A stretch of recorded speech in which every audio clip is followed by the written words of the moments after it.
মেলায় নাসিরনগরের শুটকি নিয়ে এসেছেন জ্যোৎস্না চৌধুরী। তিনি জানান, গত 2 দশক ধরে তিনি এই মেলায় আসেন। আলু, বেগুন, ঢেঁড়স, মিষ্টি আলু, শিমের বীজ সহ সদ্য তোলা বিভিন্ন ফসলের বিনিময়ে তিনি শুটকি বিক্রি করছেন। তবে কালের আবর্তে মেলার জলুস কমেছে বলে জানান জ্যোৎস্না।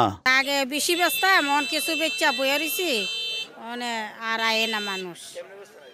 আগে ব্যস্ত চাল দিয়া, গম দিয়া, ডাল দিয়া, মরিচ দিয়া, আম দিয়া, গম দিয়া। মেলায় আসা প্রবীণ ব্যক্তিরা জানান, প্রাচীনকালে মুদ্রা প্রচলন হওয়ার আগে কলিকুণ্ডা গ্রামের এই শুটকি মেলায় পণ্যের বিনিময়ে শুটকি বিক্রি প্রথা প্রচলিত ছিল। তবে মুদ্রা প্রচলন হওয়ার পর এবং শুটকি মাছের মূল্য বৃদ্ধির কারণে এই বিনিময় প্রথা কমেছে অনেকটাই। তবে টাকার মুদ্রায় মেলায় বিপুল পরিমাণ বেচাকেনা হয় বলে জানান তারা। বৈশাখী মেলার মতন আমরা আনতে পারতাম।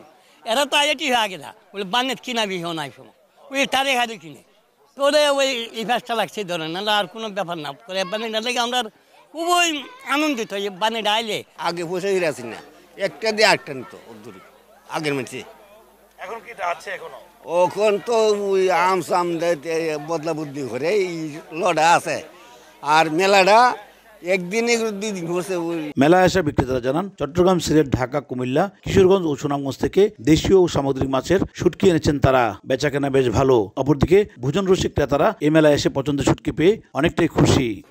এটা বোয়াল মাছের শুটকি। এটা ওজন ছিল 8 কেজি 200 গ্রাম কাঁচা। এটা বিক্রি করতেছি বলতে দাম চাইছে 3000 টাকা কি, বিক্রি একটু কমে বিক্রি করবো কেজি। এখন থেকে দেখা যায় গোবিন্দ ভালোই অবস্থা, মোটামুটি কাস্টমারের ভিড় আছে, তো ভালোই যাবো মেলা। তো মনে আমরা বড় পর থেকে আইতাছি, কিনতেছি, নিতেছি অনেক বছর ধরে। ওই আয়োজকেরা জানান, ঐতিহ্যগতভাবে বিনিময় প্রথা ধরে রাখার চেষ্টা করা হয়েছে। যত লোক আমরা গ্রামবাসী বসিয়া যারা বাইরের থেকে চট্টগ্রাম থেকে কুমিল্লার থেকে ব্রাহ্মণবাড়ির থেকে তারা যতটুক সেবা করার অথবা তারা যতটুক সুযোগ দেওয়ার আমরা সর্বমূল চেষ্টা করি তাদেরকে সেবা দেওয়ার জন্য। আর যাতে সাদা মাদা এই ধরনের কিছু এখানে নাই। সম্পূর্ণই যারা মুক্ত মেলায় প্রতিদিন 50 লাখ টাকার শুটকি বিক্রি হয়। উজ্জ্বল চক্রবর্তী, সময় সংবাদ, ব্রাহ্মণবাড়িয়া।